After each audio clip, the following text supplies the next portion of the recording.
আজারবাইজানে শুরু ২৯তম জলবায়ু সম্মেলন, যোগ দিচ্ছেন প্রধান উপদেষ্টা। জিয়া অরফানেজ ট্রাস্ট দুর্নীতি মামলায় খালেদা জিয়ার ১০ বছরের সাজা স্থগিত। বকেয়া বেতনের দাবিতে গাজীপুরে শ্রমিকদের ফের সড়ক অবরোধ।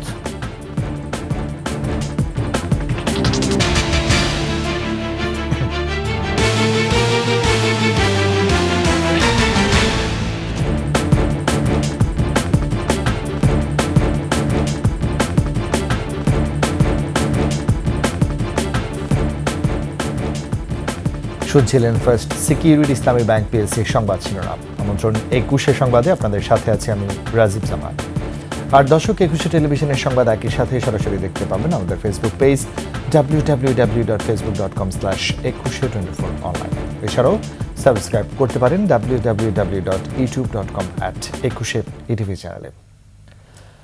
আজারবাইজানের রাজধানী বাকুতে আজ শুরু হচ্ছে জাতিসংঘের ২৯তম জলবায়ু সম্মেলন। সোমবার থেকে শুরু হয়ে সম্মেলন চলবে ২২ নভেম্বর পর্যন্ত। বৈশ্বিক জলবায়ু সংকট সমাধানের লক্ষ্যে এবারের আসরে যোগ দিবেন অন্তর্বর্তী সরকারের প্রধান উপদেষ্টা ডক্টর মোহাম্মদ ইউনূস সহ প্রায় ২০০ দেশের শীর্ষস্থানীয় নেতারা। প্রথমবারের মতো আমন্ত্রণ পেয়েছেন আফগানিস্তানের তালেবান সরকার। এছাড়া ৭০,০০০-এরও বেশি প্রতিনিধি এবারের সম্মেলনে অংশ নেবেন। এবারের সম্মেলনের মূল লক্ষ্য জলবায়ু সংকটের ভুক্তভোগী দরিদ্র দেশগুলোকে আরও অর্থ সহায়তা দেওয়ার পথ খুঁজে বের করা। পাশাপাশি আলোচনা হবে ইউক্রেন ও গাজা যুদ্ধ এবং বৈশ্বিক অর্থনৈতিক সংকট নিয়েও।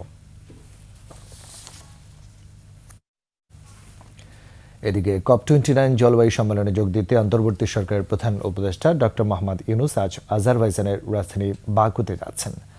বাংলাদেশ বিমানের একটি ফ্লাইটে তিনি ঢাকা ত্যাগ করবেন। প্রধান উপদেষ্টার প্রেস সচিব শফিকুল আলম এই তথ্য নিশ্চিত করেছেন। প্রেস সচিব জানান, ১১ থেকে ১৪ নভেম্বর আজারবাইজানের রাষ্ট্রীয় সফর করবেন প্রধান উপদেষ্টা। জলবায়ু ঝুঁকিপূর্ণ দেশগুলোর মধ্যে বাংলাদেশ অন্যতম। বাকুতে নিজেদের দাবি দেওয়া এবং জলবায়ু পরিবর্তনের কারণে বাংলাদেশ যে ক্ষতির সম্মুখীন হচ্ছে সেসব বিষয়ে তিনি বিশ্ববাসীর কাছে তুলে ধরবেন। সেখানে অংশগ্রহণকারী গুরুত্বপূর্ণ ব্যক্তিদের সঙ্গেও তার বৈঠক হওয়ার কথা রয়েছে। জিয়া অরফানেজ ট্রাস্ট দুর্নীতি মামলায় বিএনপি চেয়ারপারসন খালেদা জিয়ার ১০ বছরের সাজা স্থগিত করা হয়েছে। সাজার বিরুদ্ধে আপিলের অনুমতি দিয়েছে আপিল বিভাগ। আজ আপিল বিভাগের ভারপ্রাপ্ত প্রধান বিচারপতি মোহাম্মদ আশফাকুল ইসলামের নেতৃত্বে ৩ বিচারপতির বেঞ্চে শুনানি শেষে রায় ঘোষণা করা হয়। ২০১৮ সালের ৮ ফেব্রুয়ারি বকশীবাজারের কারা অধিদপ্তরের প্যারেড গ্রাউন্ডে স্থাপিত ঢাকার বিশেষ জজ আদালত ৫-এর বিচারক doctor Mohammad Akhtaruzzaman orphanage trust মামলায় খালেদা জিয়ার ৫ বছরের কারাদণ্ড দেন।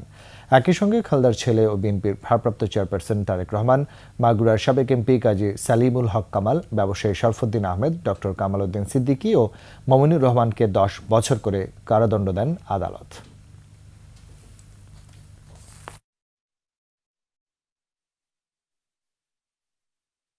আজকে আদেশ দিয়েছেন যে আপিল দিতে অ্যালাউ করেছেন প্রাথমিকভাবে, এবং সেই আদেশগুলো, রায়গুলো মাননীয় আদালত স্থগিত ঘোষণা করেছেন।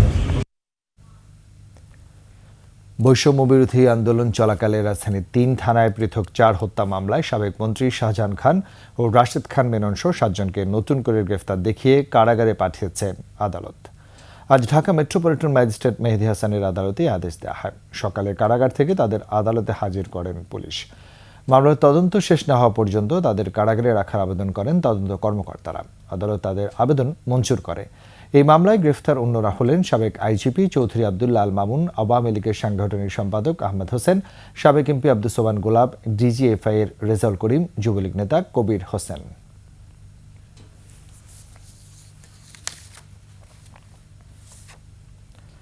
বকেয়া বেতনের দাবিতে তৃতীয় দিনের মতো গাজীপুরের মালিকের বাড়ি এলাকায় টিএনজেড অ্যাপারেলস কারখানার শ্রমিকরা ঢাকা ময়মনসিংহ মহাসড়ক অবরোধ করে রেখেছে।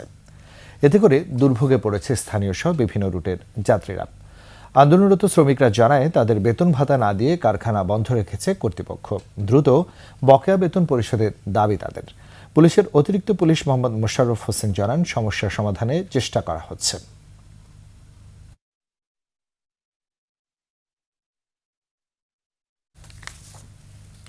নিচ্ছি সংবাদ বিরতি। যখন ফিরছি তখন অন্যান্য খবরের সঙ্গে আরও থাকবে। ট্রাম্পের জয়, হতাশ হয়ে দেশ ছাড়ছেন আমেরিকানরা। কানাডা, নিউজিল্যান্ড, অস্ট্রেলিয়ায় পাড়ি দিচ্ছেন অনেকেই।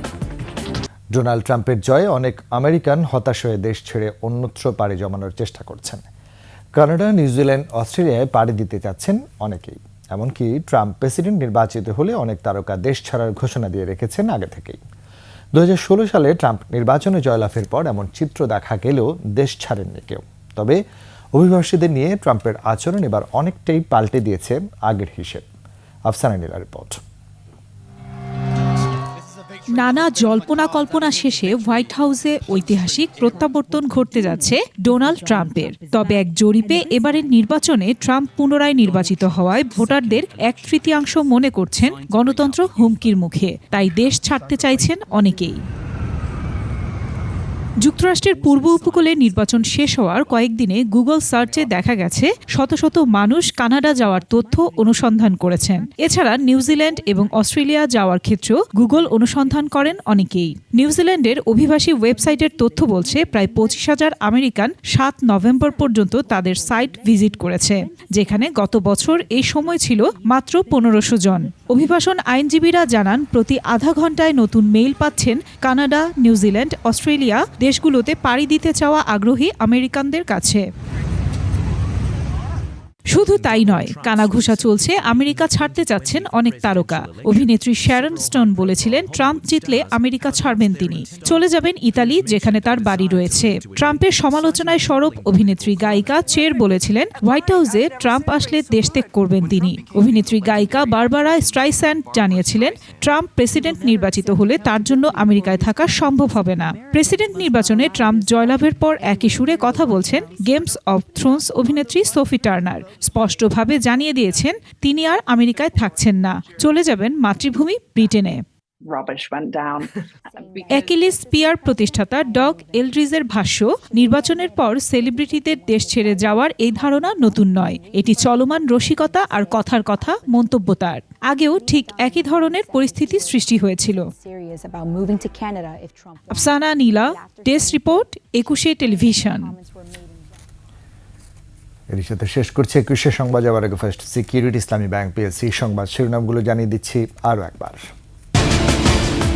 আজারবাইজানে শুরু 29তম জলবায়ু সম্মেলন, যোগ দিচ্ছেন প্রধান উপদেষ্টা। জিয়া অরফানেজ ট্রাস্ট দুর্নীতি মামলায় খালেদা জিয়ার 10 বছরের সাজা স্থগিত। বকেয়া বেতনের দাবিতে গাজীপুরে শ্রমিকদের ফের সড়ক অবরোধ।